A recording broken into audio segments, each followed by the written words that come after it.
Hi, welcome back to our channel. നമ്മുടെ ചാനലിലെ പുതിയൊരു എപ്പിസോഡിലേക്ക് എല്ലാവർക്കും സ്വാഗതം. ഇന്ന് നമ്മൾ ഉണ്ടാക്കാൻ പോകുന്നത് വളരെ എളുപ്പത്തിൽ ഉണ്ടാക്കാൻ പറ്റുന്ന ഒരു ദോശയുടെ റെസിപ്പി ആയിട്ടാണ്. ഇന്ന് നമുക്ക് ഗോതമ്പ് മാവ് കൊണ്ട് പെട്ടെന്ന് വളരെ ഹെൽത്തി ആയിട്ടുള്ള ദോശ എങ്ങനെ ഉണ്ടാക്കാമെന്ന് നോക്കാം. അതിനു മുമ്പ് നിങ്ങൾ ചാനൽ സബ്സ്ക്രൈബ് ചെയ്തിട്ടില്ലെങ്കിൽ ഒന്ന് സബ്സ്ക്രൈബ് ചെയ്ത് സപ്പോർട്ട് ചെയ്യുക, അതുപോലെ ലൈക്കും ഷെയറും ചെയ്യുക. അപ്പോൾ നമുക്ക് എത്രയും പെട്ടെന്ന് ദോശ ഉണ്ടാക്കാൻ വേണ്ടി തുടങ്ങാം.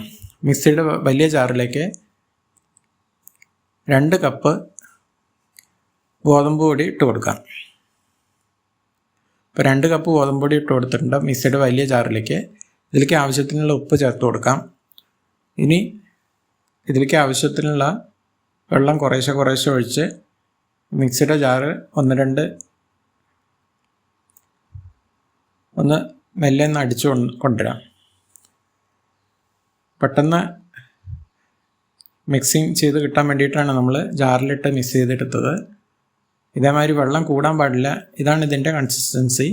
ഇത്ര വെള്ളം ഒഴിച്ച് ഇത് നമുക്കൊരു മിക്സിങ് ബൗളിലേക്ക്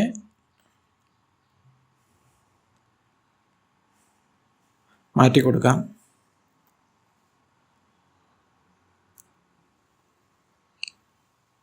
ഇനി നമ്മൾ 2 മണിക്കൂർ മുമ്പ് ഒരു 4 ടീസ്പൂൺ ഉഴുന്നും ഒരു 1/4 ടീസ്പൂൺ ഉലുവയും ചേർത്ത് വെള്ളത്തിലിട്ട് വെച്ചിരുന്നു. ഇത് കഴുകിയെടുത്ത് നന്നായി അരച്ചു കൊണ്ടുവരാം. അപ്പോൾ ഇത് അരച്ചു കൊണ്ടുവന്ന മിക്സാണിത്. ഇതും കൂടി ഈ ഗോതമ്പ് മാവിലേക്ക് നമുക്ക് ചേർത്ത് നന്നായി കൈകൊണ്ട് സ്പൂൺ കൊണ്ട് നമുക്ക് ഇത് മിക്സ് ചെയ്തെടുക്കാം. ഇപ്പോൾ നന്നായി മിക്സ് ചെയ്തെടുത്തിട്ടുണ്ട്. കുറച്ച് ഉപ്പ് കുറവുണ്ടായിരുന്നു, ഉപ്പും കൂടി ഇട്ട് കൊടുത്ത് നന്നായി മിക്സ് ചെയ്ത് കൊടുക്കാം. ഇനി നമുക്ക് ചൂടായ തവയിലേക്ക് ആവശ്യത്തിനുള്ള ഗോതമ്പ് മാവ് ഒഴിച്ച് ദോശ ഉണ്ടാക്കിയെടുക്കാം.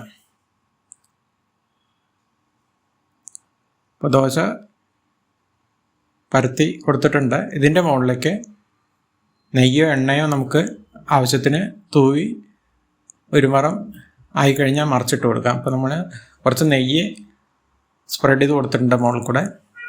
ഇപ്പോൾ ഇത് ഒരു പറമായിട്ടുണ്ട്. മറ്റേ പറം മറിച്ചിട്ട് കൊടുക്കാം.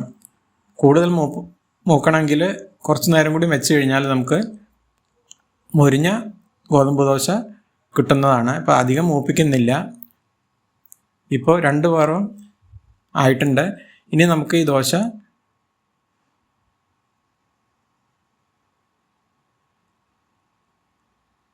മാറ്റാം. അടുത്ത ദോശ ഉണ്ടാക്കിയെടുക്കാം.